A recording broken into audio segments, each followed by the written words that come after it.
E aí, galera, bom dia. Estamos aí de novo. Obrigado, primeiro, por estar me seguindo ainda. E eu já queria, assim, no início já, dizer para vocês o seguinte. Desculpem a qualidade dos vídeos, se está tendo ruído, se eu estou me atrapalhando. Às vezes eu me atrapalho realmente porque eu não sei mexer ainda com a tela, né, e dar aula, né? Então, não tô me acostumando ainda com isso. Outra coisa, eu não tenho ícones. Pode ver que não solta né, pop-up, aqui assim, porque eu também não sei mexer nessas paradas. Mas eu vou te convidar para vir aqui embaixo, provavelmente aqui, onde tem um ícone escrito assim, inscreva-se. Se é a primeira vez que tu está vendo o vídeo, vai lá, te inscreve, tu vai receber as novidades, né? Sempre que tiver vídeo novo. Eu trabalho com história, a gente vai fazer um bate-papo de história. Não estou aqui para dar aula, estou aqui para criar problemas para vocês, para que vocês pesquisem sobre ou tirem as suas dúvidas sobre alguns assuntos, né? Então eu agradeço, tem uma galera já inscrita no meu canal, obrigado, né? Comecei isso ontem e vamos lá, né? Pessoal, hoje então, agora, né, a gente vai ver neste vídeo especificamente as Américas no século XIX, ou seja, qual foi a importância do século XIX para as Américas, tanto a América do Norte, a América Central e a América do Sul, ou ainda juntando essas duas, né, a América Latina. Quais foram as transformações ocorridas nas Américas, né? Bom, vou começar pela América Latina, obviamente, né? Porque nós somos daqui, somos latino-americanos. Nós temos que entender que a América Latina, principalmente a América Espanhola, ela sofreu um fracionamento muito grande. Depois, obviamente, que as suas independências foram ocorrendo, né? Então, as colônias americanas, elas vão sofrer este fracionamento e vão levar essa região para um atraso econômico. Ela tinha tudo para dar certo, várias regiões que eram regiões que poderiam, né, crescer economicamente, tornando-se independentes, vão acabar indo para o atraso. Isso porque os interesses nessas regiões serão os interesses de digamos, uma elite local. A gente vai denominar essa elite local como caudilho. O caudilismo vai usar muitas vezes da violência para justificar, né, o seu poder, a sua intervenção política local. E vai colocar na frente os interesses particulares do que os interesses mais públicos, né, para o povo, no caso. Então, a presença de caudilhos, né, nessa política latino-americana realmente vai levar a um atraso, né, justamente nesse momento de independência local. E quem é que se aproveita disso? Bom, quem se aproveita disso é quem já está mais organizado, né? Então, como os Estados Unidos.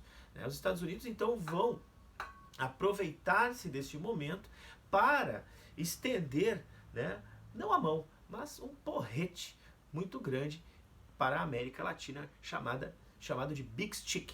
Já vou falar sobre isso. Mas antes surgiu um cara, Simão Bolívar, né, que é um dos libertadores das Américas, que vai tentar instituir uma política chamada de bolivarismo. Essa política, bolivarismo, que recentemente, historicamente recente, né, vai fazer parte de um nome de um país latino-americano. Pesquisa lá, vê que país é esse. É uma tentativa de unificação regional. É uma tentativa de unificar as antigas colônias hispânicas, já prevendo, já com medo do quê? Do imperialismo americano e também do nascente imperialismo brasileiro na região. Então, com medo dessas duas nações, esse projeto vem a tentar se estabelecer no Brasil. Porém, contudo, não obstante, e como vocês adoram dizer, só que nós temos um problema, esse fracionamento prepondera, né? Esse fracionamento justamente regional dos caudilhos prepondera nas regiões, o que fortalece os interesses americanos imperialistas. Aí lembrando, o imperialismo, né, esse conceito a gente trabalhou alguns vídeos atrás, a gente trabalhou em sala de aula, o que foi o imperialismo, né? Então já aí, vai lá, se tu não recorda, vai pesquisar. O que foi o imperialismo no final do século XIX? Né? O que ele O que o imperialismo tinha como característica, né? Bom, então, se a gente já sabe que o imperialismo vai ser essa política utilizada pelos americanos, a gente tem que tentar entender como é que os americanos, né, desde o final do século XVII, né, eles começam a se estabelecer enquanto um país que vai preponderar o desenvolvimento econômico, industrial.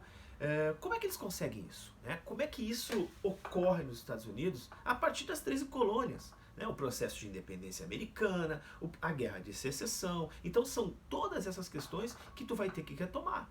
Né? O que foi a guerra de secessão? Né? Como se deu o processo de independência primeiro? O que foi a guerra de secessão? Né? O que foi a luta, né, das diferentes visões sobre o escravo? Né? Como o escravo era visto? O que foi o Destino Manifesto? O que significa isso? A doutrina, essa doutrina do Destino Manifesto é tão forte, tão presente nos Estados Unidos. Né? Quantas constituições os americanos tiveram na sua história? É uma boa pergunta para ti, uma boa pesquisa para tu fazeres.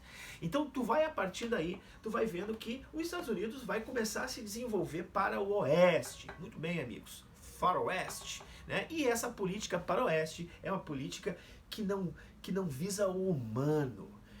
É uma política que não visa o desenvolvimento da saúde humana. É uma política simplesmente econômica. Os interesses de poucos, os interesses econômicos. Ui, parece que eu tô falando de hoje, né? Tem gente que pensa assim. Mas, deixa pra lá. Eu quero te dizer que essa corrida para o oeste, a corrida para o ouro, ela vai levar um desenvolvimento econômico, obviamente, mas vai aumentar cavalarmente, abissalmente a diferença entre aqueles que possuem e aqueles que não possuem, e principalmente vai exterminar com populações inteiras, culturas inteiras de aborígenes, de ameríndios, de índios, meus queridos. Né? Então pesquisem lá os carros que vão ser as grandes homenagens aos índios, né? Os carros da Chevrolet, por exemplo, né? Os nomes dos apaches indígenas. Pesquisem, vão atrás. Muito bem. Políticas imperialistas americanas têm nome.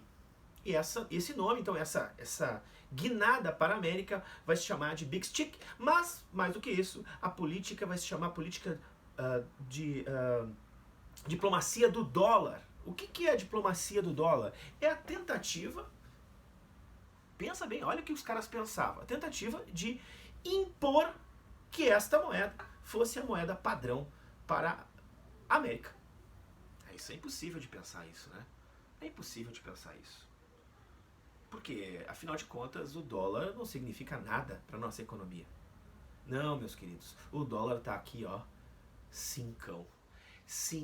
Então, a diplomacia do dólar, pesquisem lá sobre o que é a diplomacia do dólar dentro da chamada doutrina Monroe.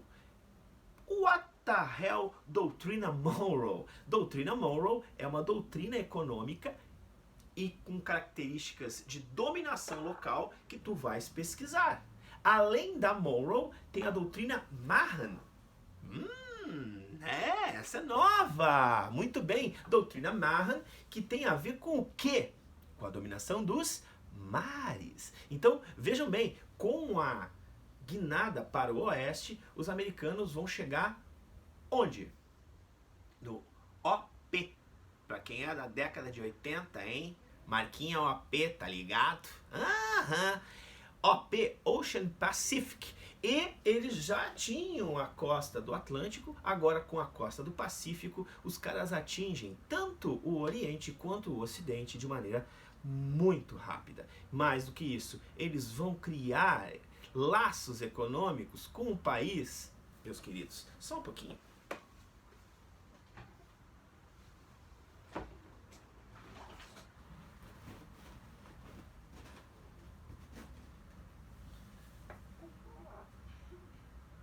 Conhecido como Panamá. Panamá, queridos, muito bem. Porém, eu quero que tu pesquise, além disso, qual política vai se estabelecer econômica, que investimentos americanos irão fazer, qual vai ser o negócio americano no Panamá. Por quê que vai ser tão importante os investimentos americanos no Panamá? E mais do que isso, queridos, será que esse chapéu Panamá era produzido no Panamá? Hã? Hã? Algumas pessoas me perguntavam assim, professor, o senhor poderia fazer alguma coisa como curiosidades históricas? Pois essa aqui é uma curiosidade histórica. Pesquisem aí no Google. Será que esse chapéu panamenho é produzido no Panamá? Hã? Vem da onde? Por que usava-se o Panamá? Quando o chapéu Panamá se tornou algo, digamos assim, que quase que universal daquele país, né? Por quais características eles eram usados? Pois bem, meus queridos, tem tudo a ver com o que eu estou te perguntando sobre o Panamá.